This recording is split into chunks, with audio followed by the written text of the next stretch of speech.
Prima un boato e poi il pavimento che sussultava. Poi sentendo anche i vicini di casa tutti fuori, perché al momento siamo usciti tutti, e dicevano appunto sta scossa di terremoto. Assolutamente distintamente è stata proprio un boato, una deflagrazione vera e propria, cosa che non avevo provato neanche nel 76 per dire, perché appunto c'era il terremoto che ha colpito il Friuli, non aveva questa tipologia di deflagrazione e stamattina è stata veramente un colpo a ciel sereno, una botta unica, non ho mai sentito un terremoto così. Pensavo che fosse scoppiato il microonde, magari, ma sono andato fuori, è successo una bombola del gas, qualcosa, come una bomba, come una bomba. Non ci sono stati danni a persone o cose, ma difficilmente gli abitanti di Fregona dimenticheranno il frastuono che ha preceduto la scossa di terremoto registrata alle 7:21 del mattino. I sismografi hanno fissato l'epicentro tra il comune dell'Alto Trevigiano e l'Alpago a 12 km di profondità, 2,9 gradi sulla scala Richter,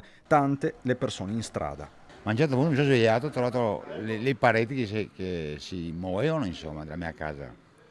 Una cosa che ho già subito nel 76. Eravamo già aperti, abbiamo sentito un gran boato e le bottiglie che si muovevano. Boato, sì, ma proprio nel basso, quindi sembrava sottoterra, insomma.